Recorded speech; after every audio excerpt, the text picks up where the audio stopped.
Hello दोस्तों, यथार्थ Hindi education classes में आप सभी का स्वागत है। आज की क्लास में हम पढ़ेंगे हिंदी साहित्य के कुछ इम्पोर्टेंट प्रश्न जो कि हिंदी टीजीटी पीजीटी नेट आदि के लिए काफ़ी इम्पोर्टेंट होंगे। अगर आप लोग चैनल पर नए हैं तो चैनल को सब्सक्राइब जरूर कर लीजिएगा, क्योंकि आपको इसी प्रकार की वीडियो डेली मिलने वाली हैं जो कि आपकी तैयारी में आपके लिए काफ़ी हेल्पफुल होंगी। तो चलिए स्टार्ट करते हैं वीडियो को। पहला प्रश्न है, छायावाद का समय है। छायावाद का समय बताना है क्या है। तो इसके लिए राइट आंसर ऑप्शन ए है। 1918 से 1938 का जो समय रहा वह छायावाद का समय है। 1918 से 1938 का समय छायावाद का समय माना जाता है। अगला प्रश्न है कि द्विवेदी युग की किस प्रवृत्ति के विद्रोह स्वरूप छायावाद का उदय हुआ। द्विवेदी युग की किस प्रवृत्ति के विद्रोह स्वरूप छायावाद का उदय हुआ। छायावाद का उदय हुआ था इतिवृत्तात्मकता के विद्रोह के विरुद्ध हुआ था, मतलब इसके विद्रोह स्वरूप हुआ था छायावाद का उदय। अगला प्रश्न है, निम्नलिखित में से कौन सी काव्य कृति छायावाद में नहीं है। कौन सी काव्य प्रवृत्ति का मतलब है कि काव्य की प्रवृत्ति यानी कि विशेषता या गुण कौन सी थी जो छायावाद में इनमें से नहीं थी। वेदना और निराशा की सघन अभिव्यंजना, प्रेम का उदात्त चित्रण, प्रकृति का सामान्य चित्रण या फिर आत्मा व्यक्ति की प्रधानता। तो छायावाद में देखिए वेदना और निराशा की सघन अभिव्यक्ति भी हुई है, प्रेम का उदात्त चित्रण भी हुआ है, आत्मव्यक्ति की प्रधानता भी है, लेकिन प्रकृति का सामान्य चित्रण इसमें नहीं मिलता है। अगला प्रश्न है, कलाधर उपनाम से ब्रजभाषा में काव्य रचना करने वाले छायावादी कवि कौन हैं। तो कलाधर उपनाम से ब्रजभाषा में काव्य रचना की है जयशंकर प्रसाद ने। ऑप्शन ए इसके लिए राइट आंसर है। जयशंकर प्रसाद के द्वारा कलाधर उपनाम से ब्रजभाषा में, कौन सी भाषा में की है इन्होंने रचना, ब्रजभाषा में रचना की है कलाधर उपनाम से जयशंकर प्रसाद ने। अगला प्रश्न है कि निम्नलिखित में जयशंकर प्रसाद की कौन सी रचना द्विवेदी युग के समय प्रकाशित हुई है। इनमें से कौन सी रचना है जयशंकर प्रसाद की जो कि द्विवेदी युग के समय में ही प्रकाशित हो गई थी। तो ये सभी रचनाएं हैं, कानन कुसुम, प्रेम पथिक और करुणालय। ये सभी रचनाएं हैं जयशंकर प्रसाद की जो कि द्विवेदी युग के समय में ही प्रकाशित हो चुकी थी। तो ये सभी रचनाएं आती हैं। अगला प्रश्न है कि जयशंकर प्रसाद की किस रचना में सर्वप्रथम छायावादी प्रवृत्तियों के दर्शन होते हैं। तो जयशंकर प्रसाद की वह रचना बतानी है जिसमें सबसे पहले छायावादी प्रवृत्तियों के दर्शन होते हैं। इसके लिए ऑप्शन बी सही है, झरना। जो जयशंकर प्रसाद की रचना है झरना, इसमें सबसे पहले छायावादी प्रवृत्ति के दर्शन हुए हैं। अगला प्रश्न है कि निराला का वास्तविक नाम है। निराला का वास्तविक नाम क्या है। निराला इनका उपनाम है सूर्यकांत त्रिपाठी। निराला जो है इनका उपनाम है, निराला इन्हें बोल दिया जाता है, लेकिन इनका नाम है पूरा सूर्यकांत त्रिपाठी। अगला प्रश्न है, जहां पहुंच अनजान क्षितिज को मिलता एक सहारा। जहां पहुंच अनजान क्षितिज को मिलता एक सहारा। तो जयशंकर प्रसाद की ये पंक्तियां उनकी किस रचना से उद्धृत है। उनकी कौन सी रचना है जिसमें कि उनकी यह पंक्तियां हैं कि जहां पहुंच अनजान क्षितिज को मिलता एक सहारा। यह उनकी किस रचना से है, चंद्रगुप्त से है। ये सभी रचनाएं जयशंकर प्रसाद की ही हैं, झरना भी, आशु भी और स्कंदगुप्त भी। लेकिन जो यह पंक्ति है यह उनकी किस रचना की है, चंद्रगुप्त रचना की है। अगला प्रश्न है कि छायावाद नाम निम्नलिखित में से किसने दिया, किसके द्वारा छायावाद नाम दिया गया। तो यह नाम दिया गया है मुकुटधर पांडे के द्वारा। छायावाद नाम दिया गया है मुकुटधर पांडे के द्वारा। छायावाद के प्रमुख 4 स्तंभों में कौन नहीं है। इनमें से कौन है जो कि छायावाद के प्रमुख 4 स्तंभों में अभी शामिल नहीं है। माखनलाल चतुर्वेदी नहीं है। तो 4 स्तंभ हैं जयशंकर प्रसाद, निराला, पंत और महादेवी वर्मा। ठीक है, चौथा क्या है, महादेवी वर्मा।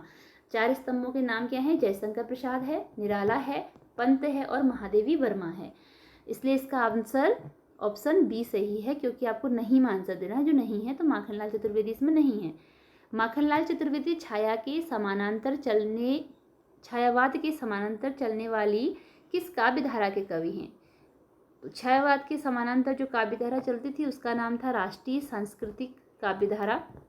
ठीक है, ऑप्शन डी इसके लिए राइट आंसर है कि छायावाद के समानांतर चलने वाली जो काव्य धारा थी वह राष्ट्रीय सांस्कृतिक काव्य धारा थी, जिसके कि माखनलाल चतुर्वेदी कवि थे। नवीन किस कवि का उपनाम है? बालकृष्ण शर्मा का उपनाम है नवीन, बालकृष्ण शर्मा का। दुख की पिछली रजनी बीच विकसता सुख का नवल प्रभात, पंक्ति छायावाद की किस काव्य रचना से है? दुख की पिछली रजनी बीच विकसता सुख का नवल प्रभात, यह पंक्ति छायावाद की किस काव्य रचना से संबंधित है? यह है कामायनी से। कामायनी जो कि जयशंकर प्रसाद की रचना है, महाकाव्य विधा की रचना है, कामायनी से संबंधित है। अगला प्रश्न है कि एक भारतीय आत्मा किस कवि के लिए कहा गया है? एक भारतीय आत्मा किस कवि को कहा गया है? एक भारतीय आत्मा, तो एक भारतीय आत्मा कहा गया है माखनलाल चतुर्वेदी को।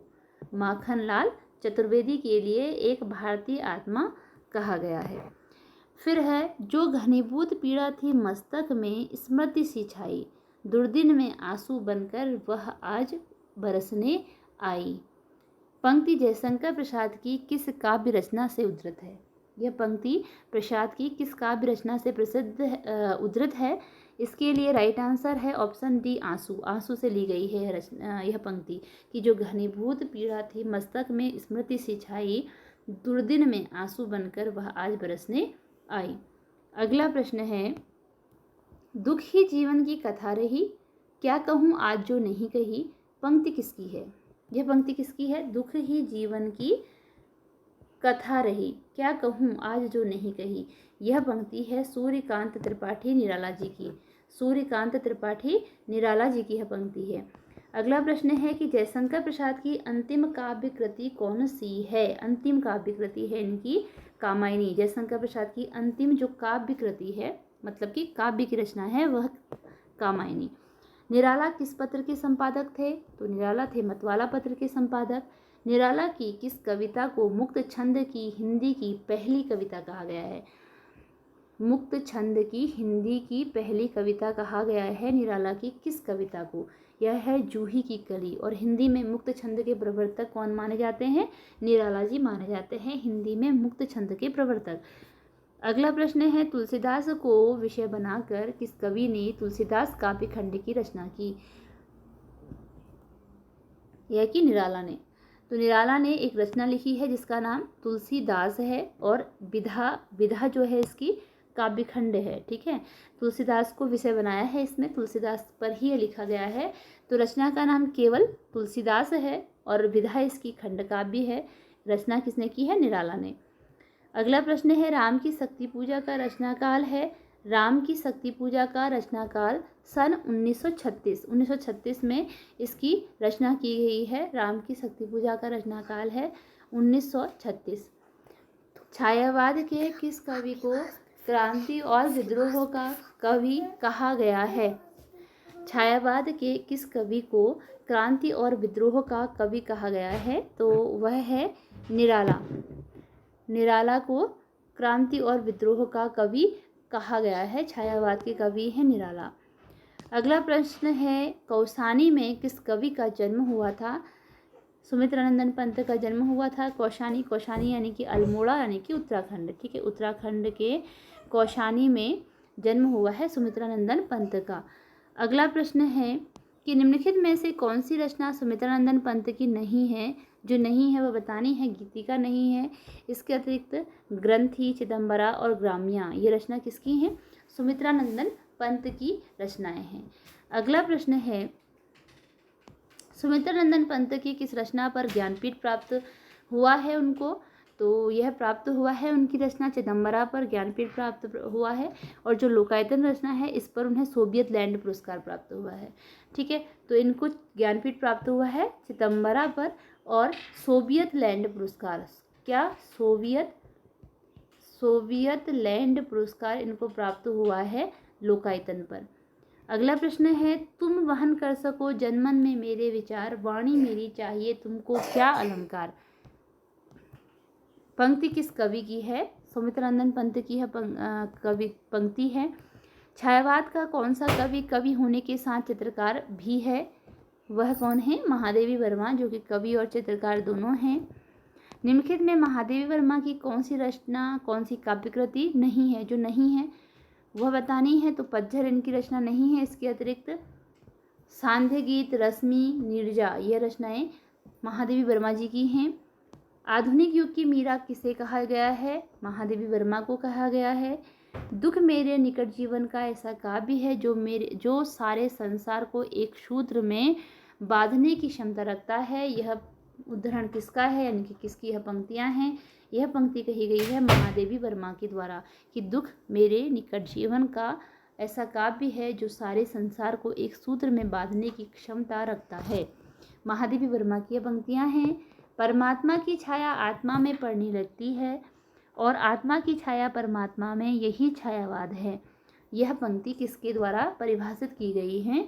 तो यह कहा गया है रामकुमार वर्मा के द्वारा कि जब परमात्मा की छाया आत्मा में और आत्मा की छाया परमात्मा में पड़ने लगी तो वही छायावाद है। अगला प्रश्न है, कामायनी में कुल कितने सर्ग हैं? कामायनी में कुल सर्गों की संख्या है 15। कामायनी में कुल सर्गों की संख्या है 15। कामायनी में कुल 15 सर्ग हैं। कामायनी में कितने सर्ग हैं? कामायनी में कुल 15 सर्ग हैं। ठीक है, कामायनी में सर्गों की संख्या 15 है। तो इसी के साथ ये क्लास हमारी आज की यहीं पर एंड होती है। मिलते हैं अगली क्लास में कुछ नए क्वेश्चंस के साथ। और आप चैनल पर ऐसे ही बने रहिए, चैनल को सब्सक्राइब कर लीजिए, क्योंकि आपकी तैयारी को बेहतर बनाने में आपके लिए यह चैनल काफ़ी हेल्पफुल होगा। डेली आपको एक वीडियो यहाँ पर मिलेगी, 1 या 2 वीडियो आपको मिलेगी जो कि आपकी परीक्षा की तैयारी में काफ़ी हेल्प करेंगी। चलिए मिलते हैं अगली क्लास में।